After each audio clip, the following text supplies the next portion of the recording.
You ready, dude? Yeah. All right. I got to say something first about how this whole thing got put together. So Kirk Herbstreit is the most prepared human in the world when it comes to his job, whether it's football, broadcasting, whatever it takes. The second, or maybe tied for the first, is Terry Herbstreit. His sister is amazing. Great Let's give job, Terry a round Terry. of applause. Appreciate that. Where'd she go? Right here.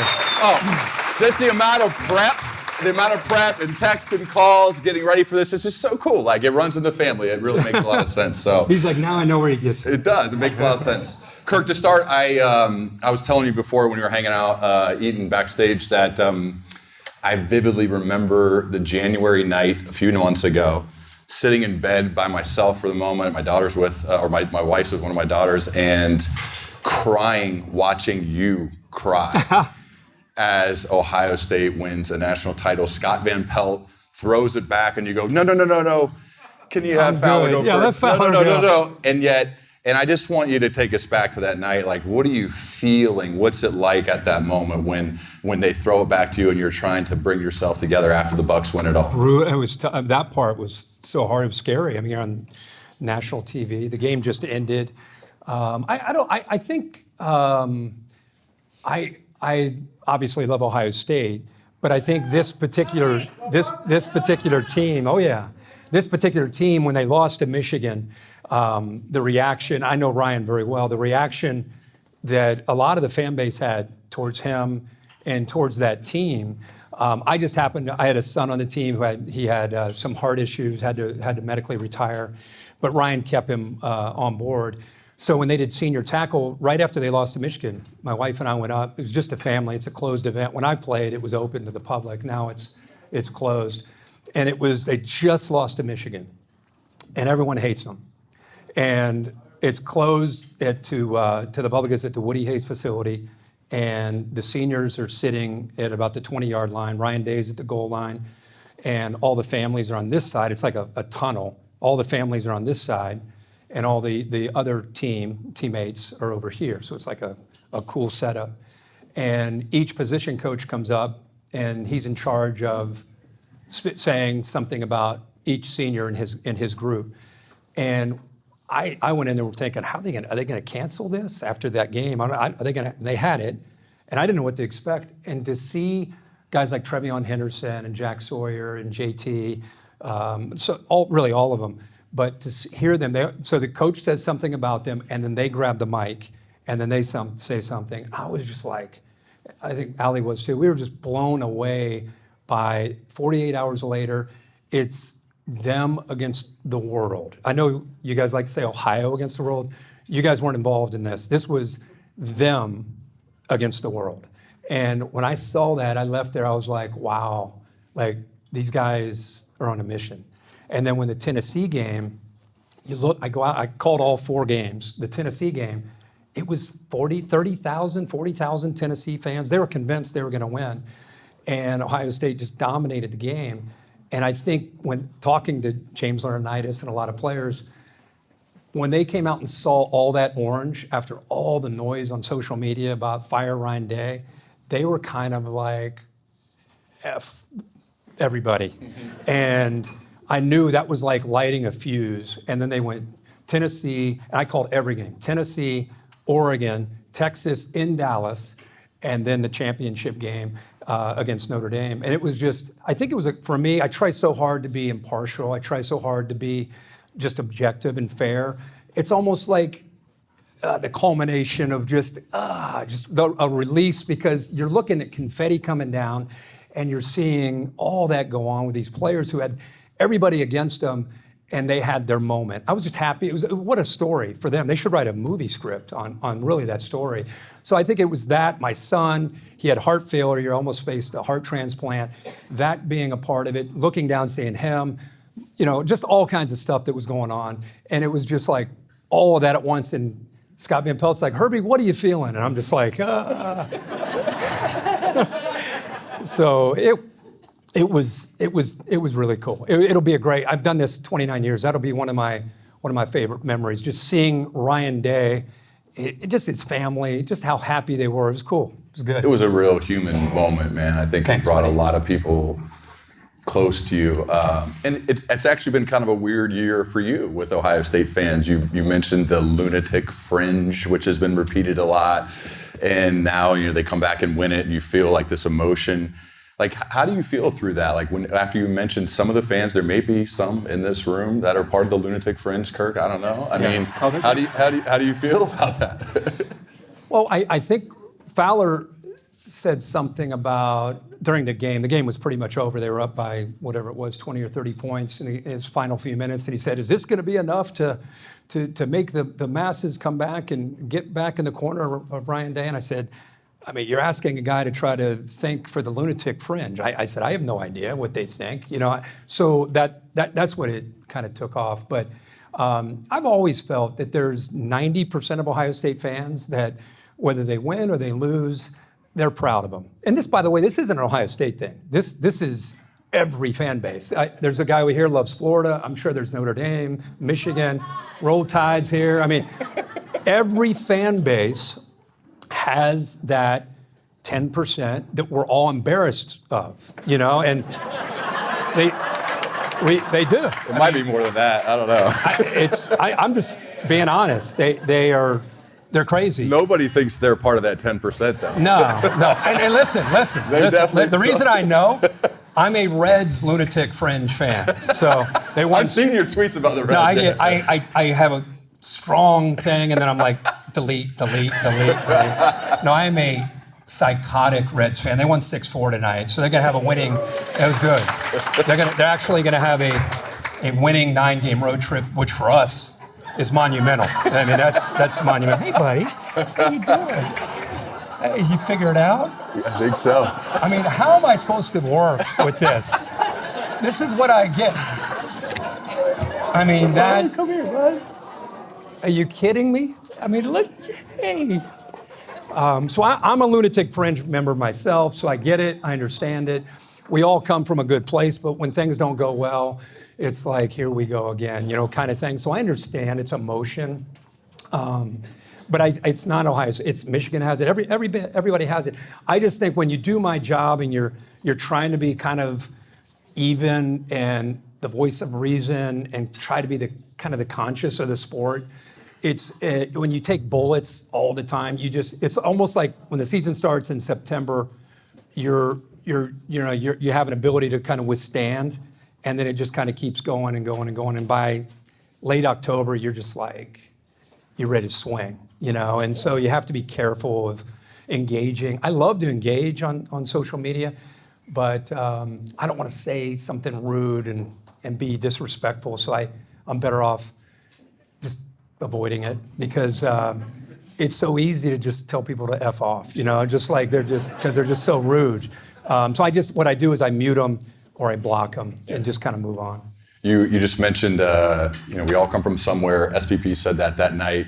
So like it, again, humanized you. You also come from here. Yeah. We see fellow Centerville football players here. Head coach Brent Allery, new head coach John Puckett. A lot of the boys here. We both were lucky enough to play for the legendary Bob Gregg and Ron Allery, and we could talk about that for 2.5 hours. I know. What's your memory of playing for those two? Oh my God! How'd they impact your life? I would say you learn. Coach Allery was always taking notes, always the first guy there, always the most prepared person.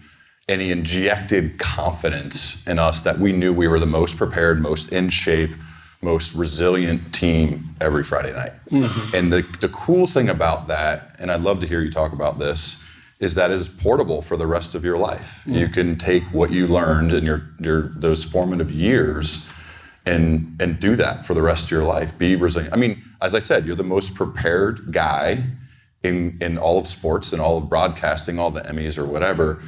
But to me, I have to believe that some of that stemmed from Bob Gregg and Ron Allery. I think that's why I'm such an advocate for high school football because of my own experience. Yeah. Because it's not just about trying to get a scholarship and going on and trying to get to the NFL. It's about what these guys are doing. Like I don't know if you still do it, but when I was going through, we would get up in the summer at 5 a.m. I mean, it was still dark out. And your buddies that didn't play football, they're at a party, they're probably getting in at 5, and you're just getting ready to get up and go work out. And it's a massive sacrifice.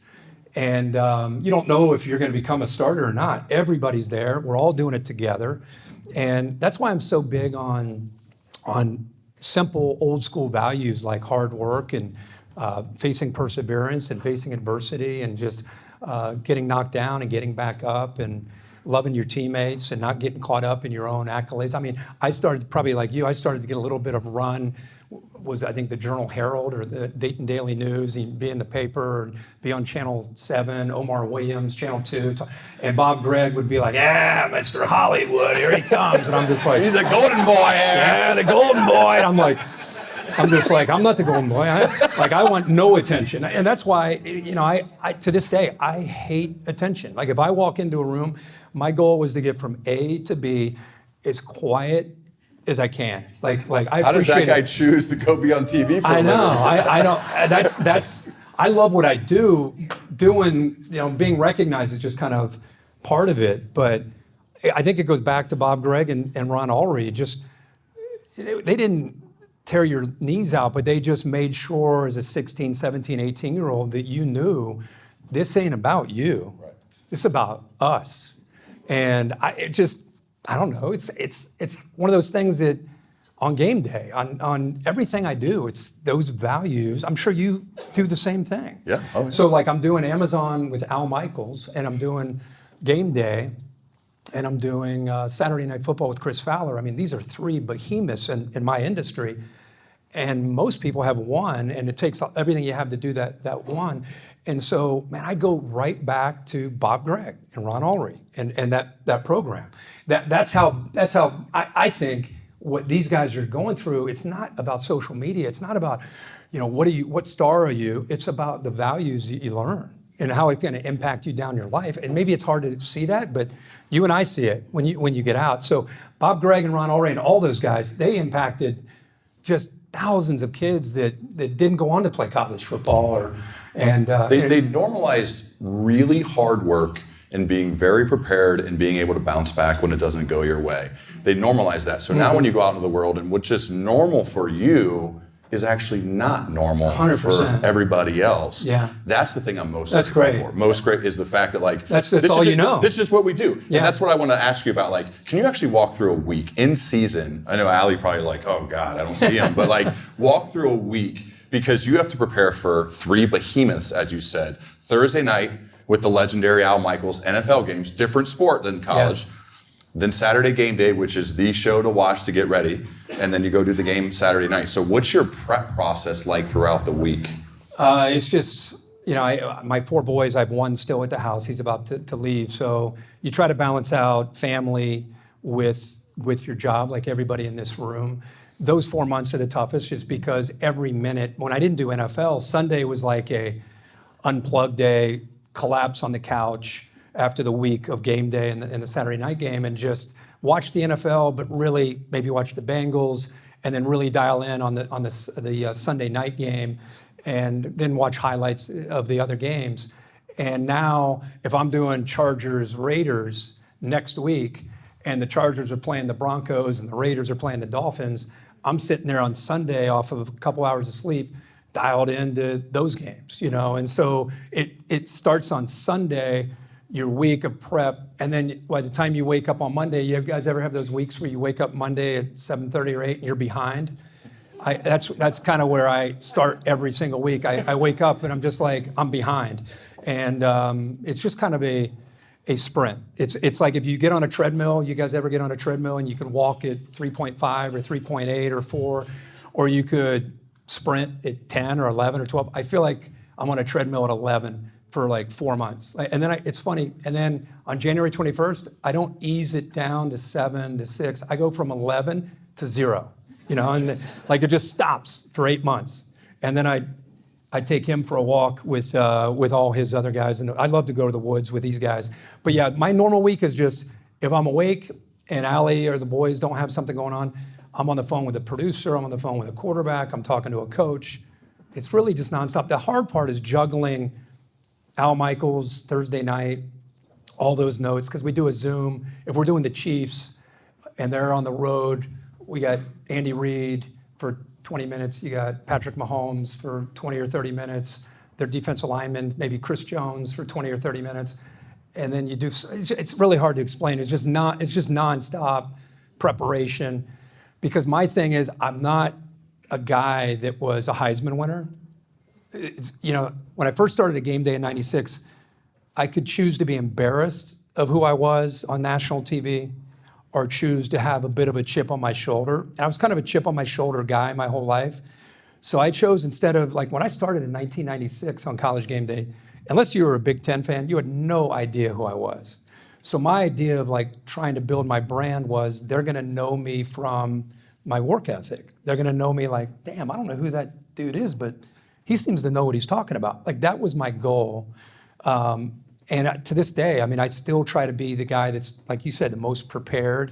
So if I'm talking Kansas State one segment, Missouri, UCLA, Texas, Florida State, like whoever we're talking about, I want to try to be overly prepared, because the conversation on game day could go anywhere. They give you an idea of where it might go, but Desmond might say something and I'm like, all of a sudden I'm going to react to that. Or Nick Saban might say something and I got to react to that. And if you're not prepared, you don't know where it's going. And you don't know how to have information, to have credible comments. So I prepare 100% and I use 20% for all three shows. So the amount of hours that takes for me to feel confident, and again, I didn't even go to an NFL camp. And here I am calling NFL games as the expert game analyst. And I'm working with freaking Al Michaels. So like that was a behemoth, using that word behemoth again, that was a big step for me in my career to be confident.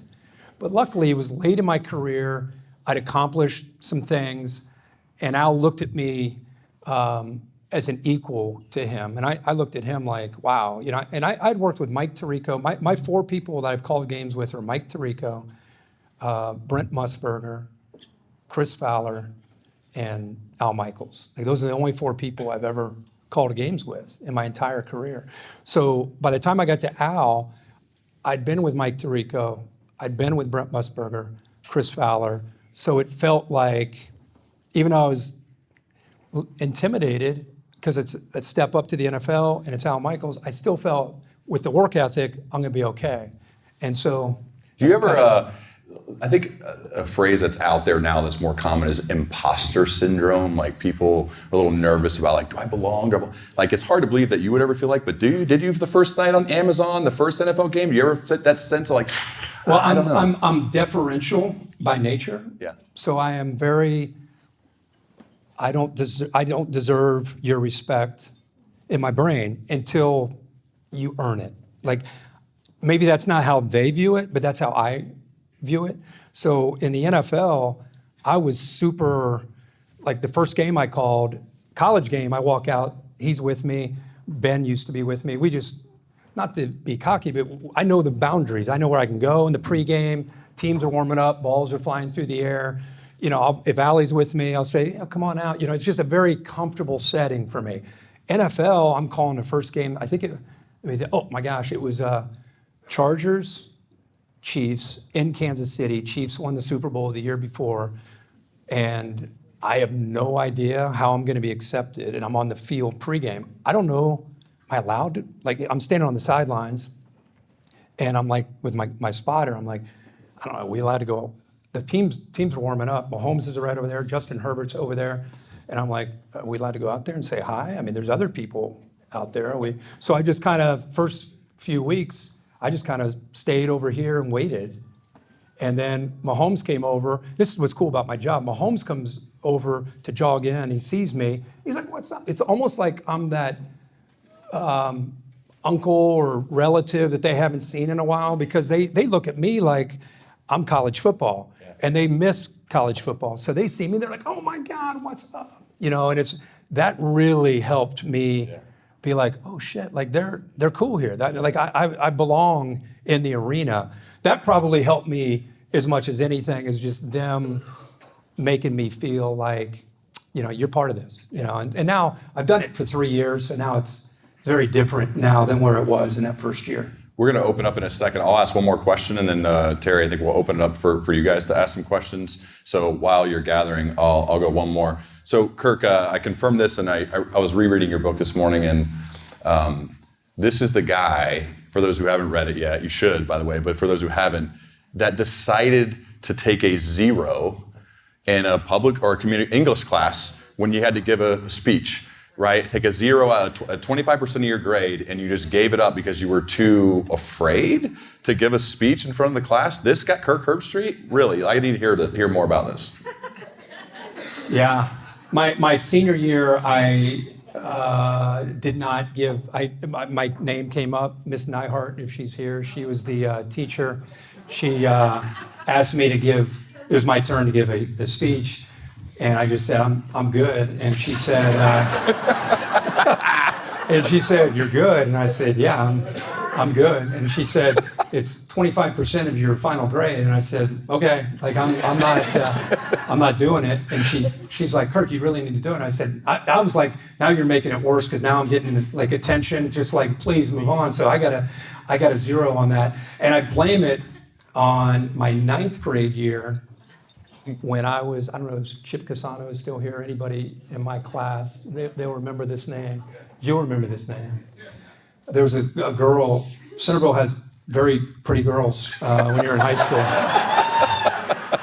And in 9th grade, there was a girl named Lael Oosthuizen. And I hope she's not here, but it was my turn to give a speech in 9th grade. And I was like, oh, okay, I'm not comfortable, but I guess I got to do it. So I stumbled up to the front of the class, and I had some note cards, and I run hot. Like normal temperatures, 98.6, I run at like 100, just in general. So I'm the guy, when it's February, windows open, air condition on. If college game days at Baton Rouge, it's 100. I got air conditioning things below. I'm just always hot. I'm hot right now. It's just the way I am. And I walk up to the front of the room, and I'm sweating, and I start to talk, and my face gets really red because that's what happens when you get embarrassed. And my face turns red. She's sitting right here. And in the middle of my speech, she goes, oh my gosh, look how red his face is. And I officially retired from speeches that moment. I was just like, what is she thinking now? I don't know. I was like, I'll never do that the rest of my life.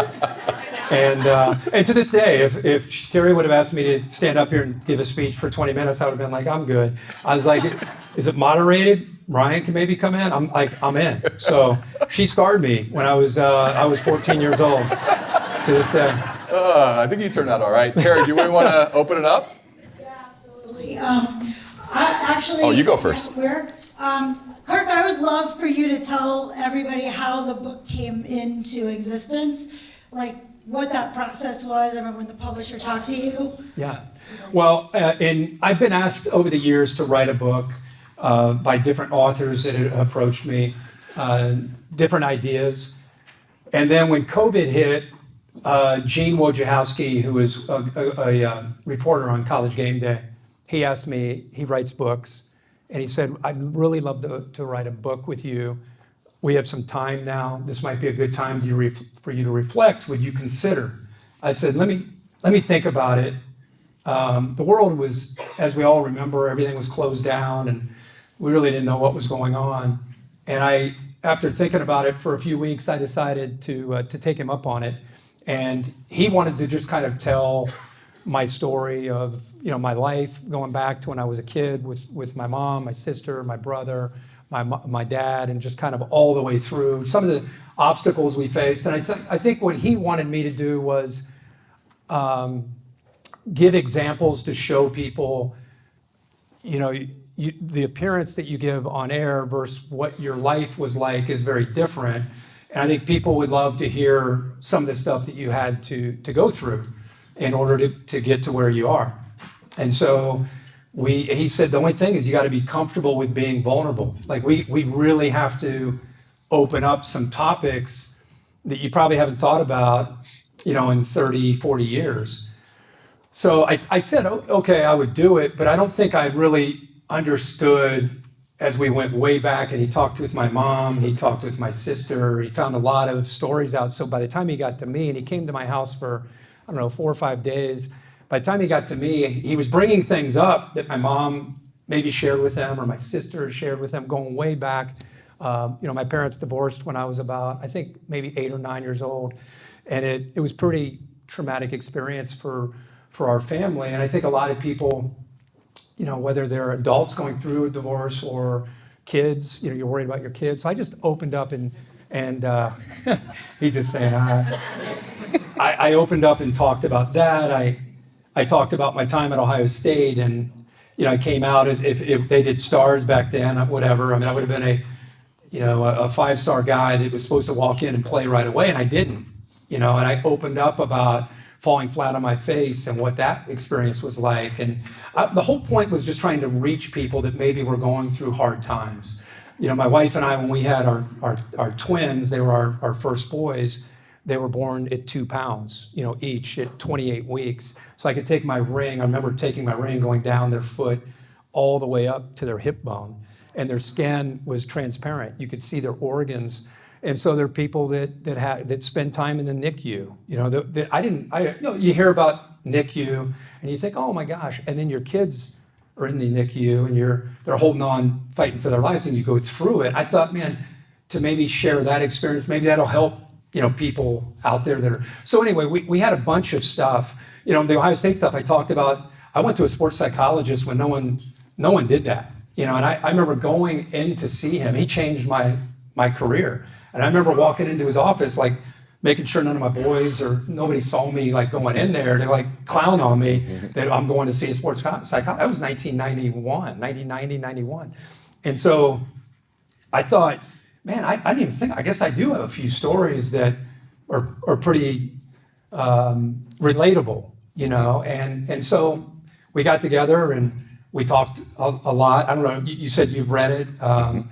It's not a how-to book at all. It's more of, this is my experiences, this is what I've been through, and just sharing those. I give you huge props for how vulnerable you got. I appreciate it. Because it's, as you said before, we're getting ready for this, you're like, hey, do the juicy stuff. That's better than just the boring stuff. Yeah. But you did that in your book, and that's scary. And people are going to judge you, and they may judge you, and you're just putting yourself out there. And I think that's really hard to do. But that makes it makes it a better book because it's more real, right? Yeah. It's actually what happened. Yeah. And I had to talk about Ohio State coaches. The only people that I had to be honest where it was uncomfortable were a couple Ohio State coaches and a guy I worked with in broadcasting. And I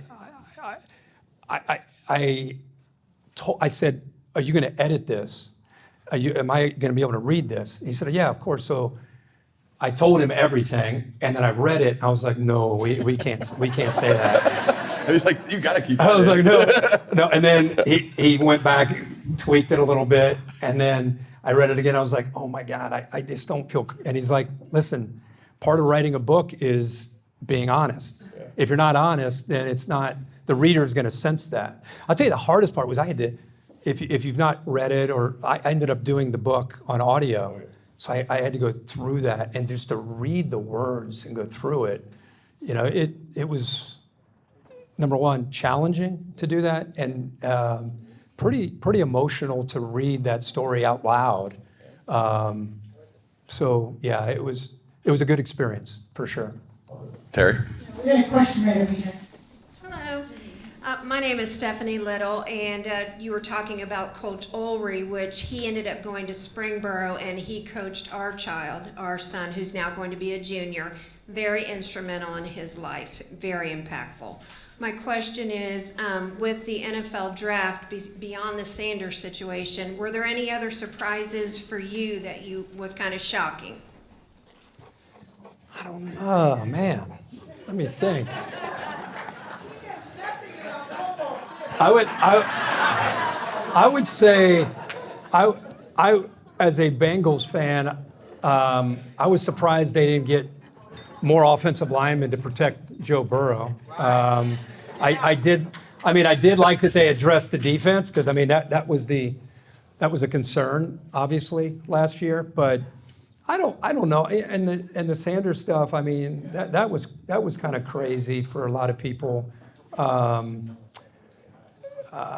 Yeah, that was wild. We'll see how that, they also drafted Dylan Gabriel, who I'm a huge fan of. A little short, but quick decision maker, very accurate. If you watch if your only experience with Dylan Gabriel was the Ohio State game, it was almost like the field was like that. Ohio State was on a roll. If you remember Dylan Gabriel in Eugene, he played pretty well. He's very accurate. He can move around. He's just short. I mean, if he were 6'2", everyone would be probably putting him in the first round. He played at UCF. That's the world we're in. UCF, Oklahoma, and Oregon. Started at all three places, which is really strange. I mean, sometimes the portal, I think he's looking for squirrels. There he comes. But no, there's really, this just wasn't one of those years where there were so many big names that you were surprised, other than Shedeur Sanders. So nothing really, I'd have to go back to give you a great answer, but nothing stood out to me. It was great to be there. I was there first round on Thursday night. Nick Saban, me, Dez, and Reese Davis did it on ABC. We had a blast. We do it very differently. Guy gets drafted, we celebrate the player. We talk to his mom, we talk to his sister. We show you a story about maybe some kind of difficult thing in his career that he had to overcome. We don't really break down, they need this or they need that. It was really more about the players. Kind of a college game day spin on the draft is what we do on ABC. And we had a blast, so it was cool. It was, Green Bay is such a great town. Just you would not believe where Lambeau Field is, right? I mean, it's in the middle. It's like a village. It's just like neighborhood, Lambeau. It'd be like Lambeau Field being right over there. I mean, it's the wildest thing, where most of these NFL stadiums are in a huge downtown. It's just it's like in a little suburb. It's cool. Great question. Thank you so much. Hi, Kirk. Being a lifelong college football fan, it feels like with NIL and the recent decision that they're going to be able to pay them from the schools, that we're in a different sport almost. What's your take on that? I'm a traditionalist, so all this was difficult to digest, but I look at it like I'm not retiring, so I can put my head in the sand and just say, this isn't right, this isn't fair, or I can try to get my arms around it, try to be understanding, which I've done. I'm not a fan of collectives. I'm not a fan of pay for play. I'm not a fan of going and buying a player to bring him to your school. I think that's stupid. I don't think it's right or healthy or sustainable. I am a fan of, if Jeremiah Smith becomes Jeremiah Smith after he gets there and becomes maybe the biggest name in the sport, and he can go make, not because it's, hey, here's whatever you need. It's Pepsi wants to do something with him, whoever. Like, if he can make money in marketing, which is name, image, and likeness, it's marketing. So if he can create money for himself, I think we've all gotten to a point where that makes sense. But not a guy is over at Bowling Green and he's an All-American, and LSU needs a left guard, and they're just like, how much does it take?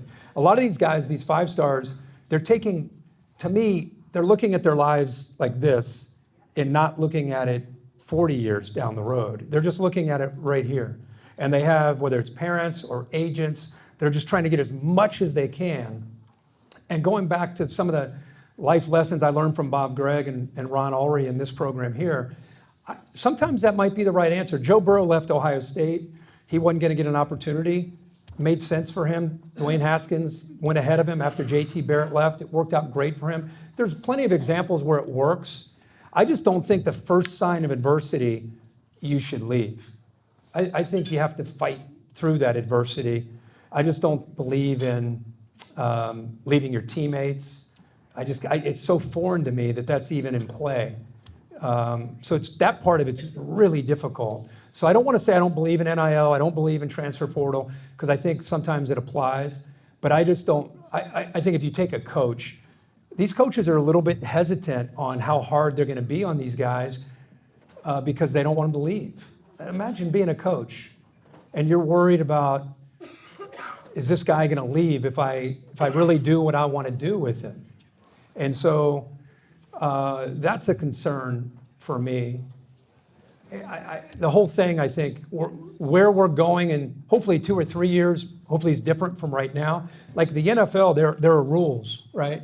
There's free agency. Like if Brock Purdy, who makes $850,000 in the middle of a Super Bowl run, decides at week 8, I don't want to play anymore. I'm a Pro Bowler. You're only paying me $850. I'm worth $50 million. Why am I going to play? Either get my contract right, or I'm not playing next week against Philly. Can you imagine if that happened? That's what college football players are doing. Complete BS. The players went from our era, you had no say, to now they have all the say. All the say. So to put it in our perspective as parents, if you have kids, imagine if your kids were, 12 years old, and they're like, hey, I need the keys to the car. And you're like, I'm your parent. You can't drive, you're 12. And the kid's like, oh, really? Give me the keys, or I'm going to go live somewhere else. And you're like, what? No. And the kid has all the power. You have no power. No, please don't leave. Don't leave. Does that make sense? That's what college football is right now. The 12-year-olds are deciding what they want to do. And you're the parent going, okay, whatever you say. It's like the world is upside down right now when it comes to that aspect of it. What's crazy is you still turn a college football game on Saturday, the marching bands come out, the uniforms come out, and we still go crazy. So as much as they're trying to kill the sport, I don't know if it's ever been more popular. So what I think the players are underestimating is what we all digest. They're great players, but I hate to say this, they're a dime a dozen. Like you're on a conveyor belt as a player. There's other players coming right behind you. As long as that Ohio State uniform is in play, or that Michigan, or that Notre Dame fight song, or that US, that's all fans care about. So they're important, but they don't deserve all the say like they have right now. They need to learn some things and go through some tough times because it's for their own good. When they get older and become employees, whether it's the NFL or in the real world, they become husbands, they become fathers. This is hurting them long term, not helping them. So they got to fix it. And by the way, who fixes it? The NCAA doesn't fix it. The conference commissioners are supposed to be in charge, but Greg Sankey's worried about his constituents in the SEC. Tony Petitti's worried about the Big Ten. No one's worried about the global view of the sport. They're worried about their region. So how the heck are we going to fix this? Who's in charge? That's probably my biggest concern is we're coming up with all these great ideas, but who do we present them to? No one's the boss. And everyone's afraid to be the boss because they're afraid of litigation. Because if you stand up to a player and his agent, you get sued. Or you get threatened to get sued.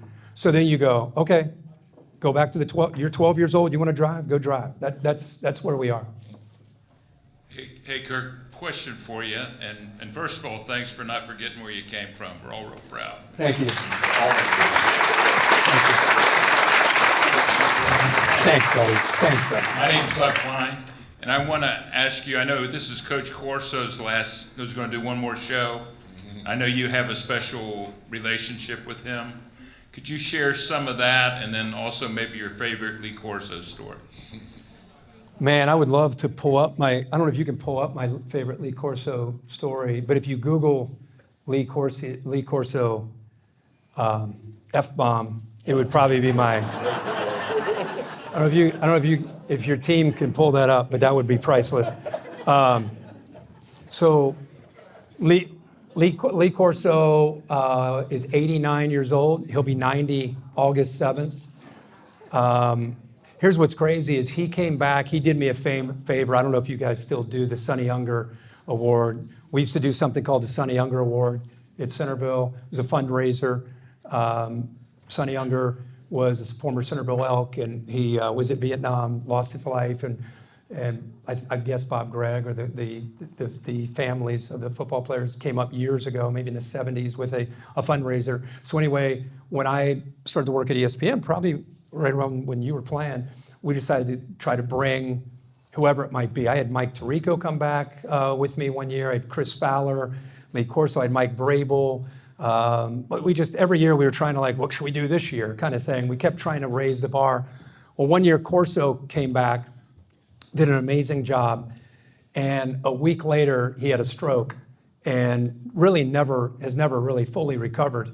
And I think our relationship before was me looking at him and him having his arm around me, not just on air, but I think where our relationship really changed was off air. When I got married, I would ask him questions. You know, we would be in the back of a car going to a photo shoot. And I didn't know him that well, but he was a really good listener. So I would just bring up stuff. And I always call him like Yoda or like Don Corleone. You know, he's kind of petting a cat as you tell him a story. He's this big Italian presence. And here I am just like, here's my thing this time, you know, and he just is like listening to me. But he's really listening. Picture Don Corleone, you know, just like listening. And then he would say like 2 sentences, and I'd be like, oh, okay, all right. And I would just, so time after time he would do that. I remember my kids, you know, my kids like to play with Legos. You know, I'm throwing a ball, and are they going to play ball? And he's like, play the Legos. Play Legos with them. They want to play Legos? Play Legos. You know, he goes, hey, you're building a new house? Good for you. That's great. He goes, hey, have you decided what you're going to do in the rooms? I was like, you know, he's like, whatever Allison says, you just go, okay, sounds good. He goes, she wants purple pillows? Purple pillows, okay, sounds good. He's like, all you do is nod your head. So anyway, there's just millions of those kind of stories over the years. So when you talk about life with somebody, it changes from just sitting next to him and working. So our on-air relationship really changed. And he was my mentor. I always watched him. He's putting the headgear on, and I'm just sitting there watching, learning how he does things without him really coaching me. I'm just watching. And I think after the stroke, they didn't know if he'd ever come back because he couldn't speak. After the stroke, he slowly got his words back. And it wasn't like we had a discussion. I would just be sitting next to him, and he'd get caught on a word, and I would just try to subtly like interrupt him in a funny way, or just try to, whatever I could do to just quietly give him a little nudge, or just a little crutch for him to kind of gather himself and just finish his thought. And I didn't really think anything of it. I think you'd probably done the same thing. It's just what you do, you know? And I think over time, that was 15 years ago. So imagine, maybe some of you either have been through a stroke or you know people. So his cognitive thinking at 89 is firing. I mean, he knows everything. He just can't get his words out. So if you younger guys, you don't realize what Lee Corso was. Lee Corso was hot takes before we knew what hot takes were. Like, he was the guy that said something and everyone was like, oh my God, I can't believe he just said that. Like, he was that guy without trying to be that guy. He is an icon in our industry. I was so fortunate to sit next to him and watch him and learn so much from him and just build a relationship over time. It didn't happen overnight. I mean, this is my 29th year, this is my 30th year this year on the show. And we just built a rapport and a love for one another. But our roles changed after the stroke. I tried to take care of him. After all those years, he took care of me.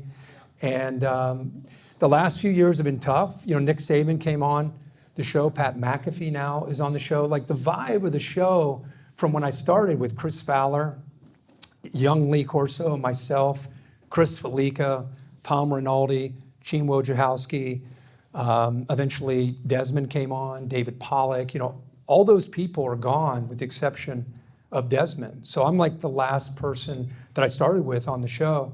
So the vibe is different. Doesn't mean it's better or worse, it's just different. And Lee decided that he's gonna do one more show.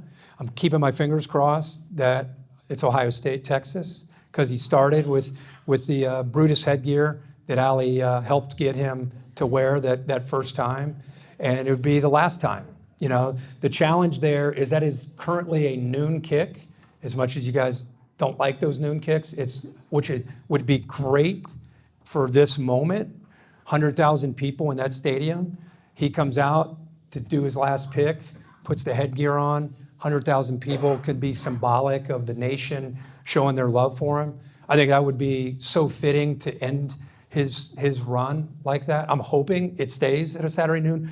I think Ohio State's trying to get it to be moved to a night game, so I have no idea how that'll play out. But I think our hope is that it's in Columbus, and it would be just an awesome moment. But he's my guy. Love him to death, and and I tell you, when he retired, he doesn't have a computer. Like, he doesn't forget social media. He has a flip phone. He knows nothing other than what his family or I tell him.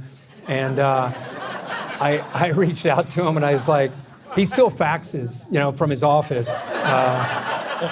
Yeah. He has no idea what's happening. And which, by the way, It's kind of nice. I may graduate to that. But I had to reach out to him after he retired, and it went public a couple weeks ago. And I knew he'd probably hear from his 4 kids. I knew he'd probably hear from them. But I had to call him and just say, how are you? You doing all right? You got to know what's going on out here. I mean, it was just an avalanche of love. Like, you guys know in social media, it's very rare to have 100% positivity about something. It was 100%. And I was just like, man, they are people, I just want you to know they love you. It's just like, you need to know that. And he's just like, he always changes the subject. I appreciate it. And then we talked about something else for about 15 or 20 minutes. And then I said, okay, man, I'll talk to you. I love you, buddy. Take care. And he goes, hey, Kirk, tell everybody I appreciate that. It means a lot to me that they did that. And I was like, I'll let them know. So I sent out a tweet letting them know that people love him and are thinking about him. So that's going to be a rough show to get through, that last show. Really will be. Yes, hello. My name is Josh Copeland. I'm a big mental health advocate. So I wanted both of you, if it's okay, with y'all busy schedules and how successful you are in your chosen field, what do you all do currently for your mental health, and how do you balance that with as busy as you all are? It's a great question. For me, it's my faith. I get tested a lot, and I don't want to get involved in politics in any way, but there was an incident that really touched me, and I apologize if I offend anybody, but there was, we have twins, and there were twins down in, I think it was Frisco, Texas, at a track meet, and one of them got, and I don't know the deal of what happened, but one of them at a track meet got stabbed by another guy in the heart and died right in front of his twin. And I just thought, I put myself in the shoes of that dad when I heard that story. And then I just happened to hear him speak. And the world we live in today, I thought, oh my gosh, like he's gonna be really emotional and go after this guy. And he was upset and emotional about losing his son, but he almost was like praying for the other guy. Like, he forgave the other guy. And I was like, that's like a whole different level of your faith being tested. Because I feel like my faith really gets tested a lot when people come at me on social media. I didn't get into this line of work I'm really prepared, and I give opinions, and that's it. That's the end of the story. And I don't have an agenda. I'm not smart enough to do some of the stuff that people say, but boy, when it happens time after time, you can get really resentful, and it can really affect you. So my answer is a lot of times delete the app. That's not healthy, right? That's like putting a Band-Aid on something. So I've just found daily devotional, prayer, and really trying to connect helps me get to a point where I'm like, okay, I need to work on me to be able to get to that point where that dad is. You know what I mean? So it's that's that, and then just having very honest conversation with family and friends and opening up. I'm a guy that likes to have conversation. I like to open my heart up with the right people, and I find that to be very helpful as well. I would also mention that I feel like your dogs for you are, Ben and Peter, honestly, Ben and Peter, and all the other guys, just such a comfort, especially on the road, I think. That's huge for me. In the woods. Like, some people like to be at a beach, and like to see a sunset at the beach. I love the woods. I love my dogs, and I'm on a trail, and I'm in the woods. Like that that probably as much as anything connects me from a spiritual standpoint to where I need to be. So I take a walk every day. And we're moving back. Our plan all along was to move back. We moved our youngest son up to go to high school, and he's finishing right now. So that chapter is kind of closing. Our goal all along was to go back to our home in Nashville. We kept our house, so we're going to go back June 1st, and we're excited about that. One of the things my wife and I talk about we miss is there's a trail that we just love, and we go to every day, and we miss that so much. So. Yeah, I think there's a lot of, sorry that's a long answer, but there's just a lot there. I appreciate the question, Josh. Do you have anything for you? I think, no, honestly, I think people don't all get the luxury of like voluntary hardship. What I mean by that is like we were put through incredibly tough things, I think, at Center for Football. That's why Kirk and I bonded so much and have ever since. But I think you got to keep doing that stuff. So to me, like you talk about mental health, I think I need to choose to do really hard things every day to prove to myself that I can keep doing hard things so that when adversity strikes, I'm prepared. And so I always feel like punishing myself in the gym, running, lifting, reading. I've interviewed 630 of the world's most impactful leaders over the past 10 years. I wasn't as smart as any of those guys and girls. So to prepare and to get ready and to do the hard thing and then do the hard thing and then do the hard thing, I just think you got to do hard things. I think you have to voluntarily choose to do the hard things so that when adversity strikes, you're more prepared. When mentally like it's tough or, oh, I don't know if I can handle this. No, I've built evidence for myself. I build evidence for myself every single day because I choose to do hard things. So I think like maybe that's not the nice, fuzzy, like fun answer because it's hard, but I think it's the right answer. It is for me at least to say like, if I voluntarily choose to punish myself physically and mentally, whatever comes my way, I feel like, I can't predict that, but I have a better chance of getting through it because I've done it before. I do it every day. And I think, unfortunately, like we've gotten lazy. Like too many people are lazy. Like we got to choose to do the hard thing on a regular basis. We do that. I like your odds of conquering whatever the thing that you don't want to happen. I like your chances of beating that if you're doing it every day leading up to those moments. And I'll just add for this group, just because I had 4 sons and I have one that's a senior in high school, like this generation, a lot of times they get ridiculed. I just found that this generation, I can't imagine going through what they go through. Whether it's Snapchat in middle school and seeing all the emojis go to a party that you didn't get invited to. Can you imagine going through that in 8th grade? Or, just everybody being in your business and everything online. I just think if you're a parent of this age, just being there, listening, and you guys having some grace for yourselves, because it is really, none of us can relate to what you guys, you know what I'm saying? For sure. Nobody can relate to what you guys are going through. So your coaches, your parents, just being in your corner, helping you get through it. It's one of the best things about team sports, though. You got your guys. You got your guys, and you're lucky to have such good coaches. I know you don't fully realize that right now, but God, you'll realize it as you get older. Man, we were so lucky. Yeah, we were so lucky. The coaches, these guys care so much about you. And what seems traumatizing for you at 16 or 17, if you have coaches to help you get through it, or your parents get through it, you're going to realize you're going to be okay. It's probably paralyzing for you to go through it. Maybe you know people, maybe you've gone through some yourself. But you guys, I think all of us look at you and think, just stay strong. Like for me, if I were your faith, going to church, talking to parents, talking to coaches, but just keep grinding, because it's not easy doing what you guys do. People are cruel, and you guys are you're like in a sewage, of just a bunch of crap, and you're somehow trying to find a ladder to get out of it. And that's what a coach or a parent or your boys, that's who they are. They'll get you through it, but it's not easy what you guys are dealing with. And I don't mean just sports. I'm talking social stuff. You get to college football and you play on national TV and you miss a field goal and the game's on the line, you get death threats. Death threats. That's real. Will Howard, he took a knee against Oregon. He played his ass off at Oregon. He took a knee because he lost the time, and he took death threats. Like, it's just insane that these people have a voice to get to you, and you just got to somehow insulate yourself, the best you can, because it's brutal. We are all dying to know, what is Peter's favorite treat? I tell you, when I feed my dogs, it's become like a science project.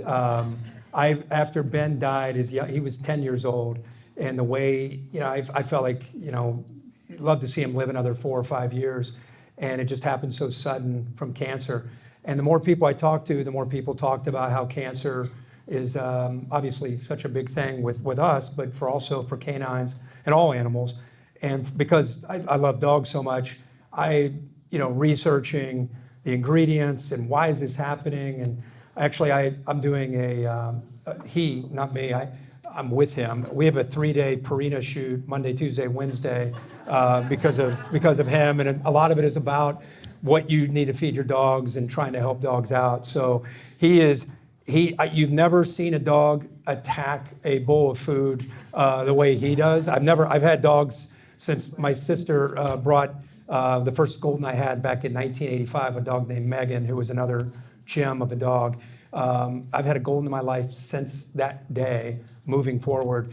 And this guy, I don't know if it's his big head or what it is, but he attacks his food. Just a sweetheart. They're all different. Their spirits and their energy are all just so different. When Ben passed away, I took him to a Texas A&M game, and he was limping very, very noticeably after that game, like just literally the next day. And so a friend of mine who lives in New York said, hey, I know a holistic doctor. You got to get him over to New Jersey. This guy works miracles and da-da-da-da. So I immediately flew to New Jersey and tried to do everything that I could for about 4 or 5 days. And it was at that point, it was too late. And season doesn't stop. So that was on a Thursday. I was calling the Bengals at the Ravens when he died. And I went home for my son's game. I would go home after the Thursday games to get back to see Chase. And I thought, do I bring a dog out? I mean, he was at the time like 13 months, never been out in public without all the dogs. Just because when I take him all. He's never been out solo. So I took him to a Centerville playoff game at Winton Woods. I know they played Winton Woods. And he went, I was like, am I allowed to take him into the game? It was sold out. And I took him in, and he was totally chill in the game, in the stands. He was just kind of like looking around. And I was headed to LSU, Alabama, in Baton Rouge, which is one of the most hostile environments that the sport has. And I'm like, I'm just going to take him with me and see how it goes. If it doesn't work out, he can stay on the bus. And I took him out in the pregame. And first he came on game day, and everybody went crazy to meet him. And he's all perked up, tail, and he just didn't know what he was doing. He's just like, hey, everybody, what's going on? And then I took him out on the field pregame. I always take Ben out. I said, I might as well take him out. I'm talking loudest music you can think of is on the speakers. Balls are flying and bouncing. Players are all over the place. Players are coming over, petting him, full uniform. And he's just kind of taking it in. He didn't freak out. He didn't do anything. He was just kind of like watching, wagging. And I was like, oh my God, this dude, he's made for this. And so from that point on, I took him every Thursday, stays in a hotel with me, goes to dinner with me. Al Michaels, who's not a big dog guy. Ben won Al over, which was great. I should have shared that picture with you, Terry, to put up there. Al was like, I don't know about dogs. And I was like, okay. I was like, if you don't like dogs, I won't bring him around. He goes, yeah. And then the next morning he goes, where's Ben? And I go, I left him up in the room. Right? You told me to. And he goes, why don't you bring him down? I go, all right. So I went back upstairs, got Ben, brought him down. And Ben's super chill. And Al kind of came over, kind of looked at, there's like 50 people in the room. And he's like looking at him and reaches down, touches him. And he's like, huh. And he sits down. We called a game. We were in Chicago. We called a game, the Bears. We get done about midnight, get back to the hotel. We just happen to be across from each other. Never happened before.